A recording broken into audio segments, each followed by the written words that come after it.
I recently read a very interesting article, and since I know that a lot of people don't like to read, I thought maybe I'd read it to you. It's from the economiccollapseblog.com, and it's entitled 20 Economic Statistics to Use to Wake Sheeple Up From Their Entertainment Induced Comas. The Dow has closed above 13,000 for the first time since 2008, and the mainstream media is declaring that a strong economic recovery is underway. Barack Obama is telling anyone who will listen that his economic policies are a huge success, and U.S. consumers are piling up astounding amounts of new debt. Unfortunately, this euphoria about the economy will be short-lived. None of the long-term problems that are destroying the U.S. economy has been solved. In fact, there are dozens of statistics that can be quoted that prove that the U.S. economy is in far worse shape than it was when the recession supposedly ended. If dramatic changes are not made very rapidly, our nation is going to smash directly into an economic brick wall. Sadly, most Americans are so addicted to entertainment that they have no idea what is about to happen. Most of them are sheeple that are content to trust that the experts know exactly how to fix our problems as they continue to enjoy their entertainment-induced comas. After all, it's much easier to turn on American Idol or Dancing with the Stars than it is to think about debt ratios and monetary policy. But that doesn't mean that we should not try to wake the sheeple up. It just means that it will not be easy. If you went to the doctor tomorrow and he told you to take some little blue pills without telling you anything else, would you take them? Of course not. You would want to know what the little blue pills are for. But if your doctor told you that you have a deadly, incurable disease that is about to kill you and that the little blue pills are the only cure, then you would definitely be interested in taking them. Well, it is the same way with the American people. Until they understand just how sick the economy is, they will not be interested in fighting for a solution. We need to show all the sheeple out there that the U.S. economy has terminal cancer and is headed for death. We need to show them that the future of our children and our grandchildren is literally being destroyed. Way too many Americans are sitting around waiting for the government to save them. It isn't going to happen. It is up to those of us that are awake to wake up those that are asleep. And there are many out there that think that they are awake that are only partially awake. One very famous author once wrote that people are destroyed for lack of knowledge, and that is exactly what is happening in America today. Most Americans simply don't understand what is happening economically, politically, socially, morally, or financially in this nation. Please help me wake the sheeple up.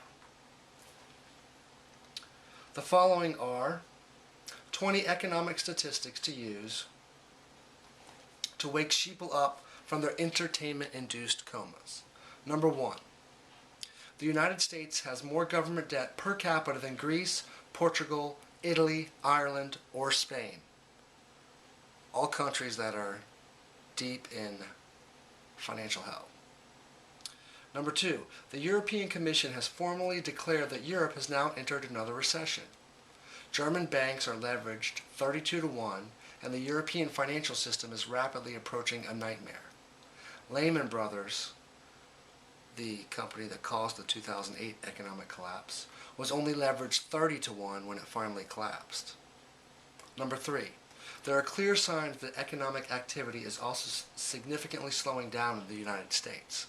For example, new orders for goods manufactured in the United States experienced the biggest drop in 3 years in January of 2012.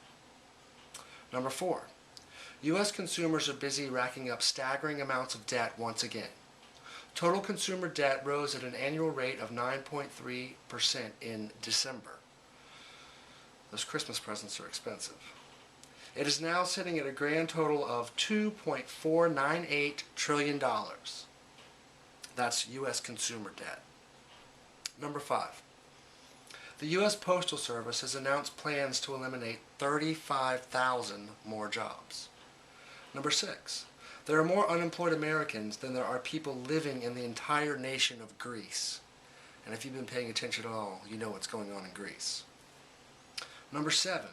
The percentage of American men that have jobs is near an all-time record low. Number 8.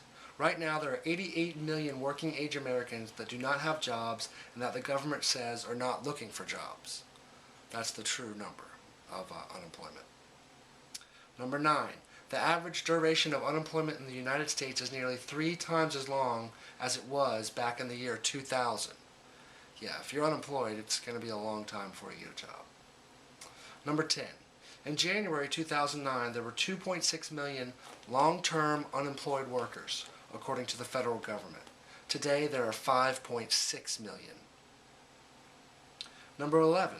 The average price of a gallon of gasoline in the United States has risen by 14 cents in just the past week, and the average price of a gallon of gasoline in the state of California is now an astounding $4.29. Sadly, the price of gas is expected to continue rising over the next few months. I live in Florida and it's $3.97 a gallon. I spend about $65 to $70 to fill up my tank. Lasts me about 4 days because I commute to Jacksonville for work. Number 12. The U.S. housing market continues to struggle deeply. Home prices in the fourth quarter of 2011 were 4% lower than they were during the fourth quarter of 2010. Overall, U.S. home prices are 34% lower than they were back at the peak of the housing bubble. I guess that'd be 2007, 2008. Number 13. Large numbers of Americans are putting off basic health procedures due to the declining economy. Just consider the following example from a recent Huffington Post article.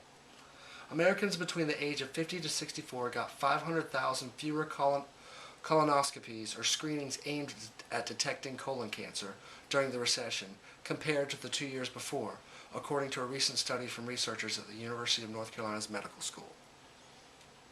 Number 14. The number of Americans on food stamps has increased by almost 50% since 2008, when Barack Obama first took office. Number 15. Right now, 48% of all Americans are considered to be low income or living in poverty.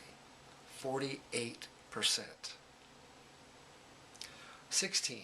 The U.S. government is stealing about $150 million from our children and our grandchildren every single hour of every single day as they add to the federal deficit. Number 17. If Bill Gates gave all of his money to the U.S. government, it would only cover the U.S. budget deficit for about 15 days. Number 18. Since the Federal Reserve was created in 1913, the U.S. dollar has declined in value by more than 95%, and the U.S. national debt has gotten more than 5,000 times lower. And you wonder why they say "in the Fed." Number 19. Approximately 25 million American adults are living with their parents. Most of them are doing it for economic reasons. Number 20. According to a new Politico poll, only 30% of all Americans believe that the next generation will be better off economically than the previous generation. For many more current statistics about the U.S. economy, check out the interesting facts which I documented in this previous article. That's his previous article. Again, you can find it on the economiccollapseblog.com. Thankfully, there are others out there, such as trends researcher Gerald Celente, that are tirelessly working to sound the alarm. Celente is convinced that the U.S. financial system is rapidly heading for a disaster. Just consider the following quotes from Celente in a recent USA Today article. 2012 is when many of the long, simmering socio-economic and political trends that we have been forecasting and tracking will climax. Celente noted in his Top 12 Trends 2012 newsletter. In an interview, he added, "When money stops flowing to the man on the street, blood starts flowing on the street."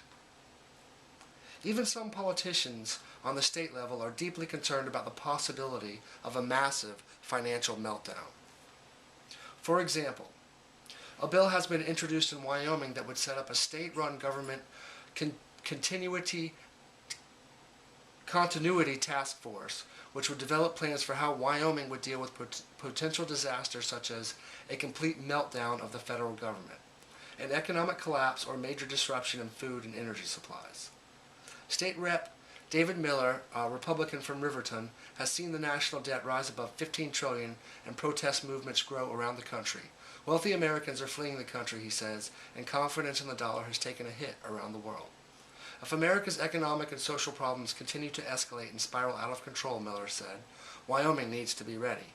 So he's introduced legislation to create a state-run government continuity task force which would study and prepare Wyoming for potential catastrophes, from disruptions in food and energy supplies to a complete meltdown of the federal government. It would even look at the feasibility of quickly providing an alternative currency in Wyoming should the U.S. dollar collapse entirely. Now, this is one of our states, in the United States. But for many Americans, the meltdown has already happened on a personal level. Many are going to extreme lengths in an attempt to survive in this economy. For example, one ex-police officer in Ohio got so desperate that he decided that it would be better to get arrested for bank robbery and be thrown in prison than to be homeless and living in the streets. Former Columbus police officer Edward Pascucci had been jobless for more than a year and was facing homelessness last summer when he decided to rob a local bank. Making off with stacks of cash, however, never was his intention. Pascucci told a federal judge on Thursday he'd run out of options, was facing severe health problems, and opted to avail himself of the services offered by the federal penal system rather than live on the street. Can you imagine that? Can you imagine getting arrested just so that you could have free health care and wouldn't have to sleep in the streets?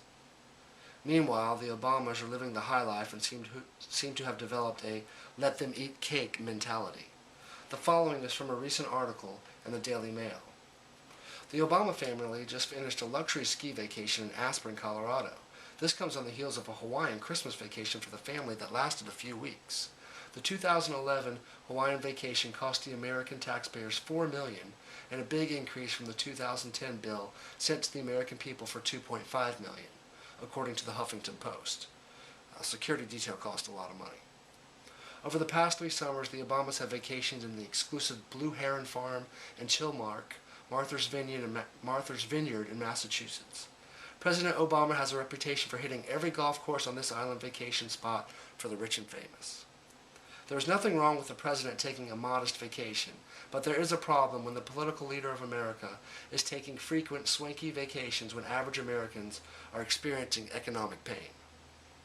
Shouldn't the Obamas be setting an example for the rest of us during these hard economic times? Unfortunately, Barack Obama seems to believe that the worst of our economic troubles is now behind us. If only that were true. During this short-lived bubble of false hope, we should all be working hard to prepare for what is ahead. A menacing storm is on the horizon, and it will be here way too soon. Let's wake up as many of the sheeple as we can while there is still time. So hopefully this video opened your eyes maybe a little bit. Will inspire you to research a little bit more and read a little bit more about the kind of things I've been reading about, because it's really interesting, and if you look at the numbers, it's hard to argue. Thanks for listening.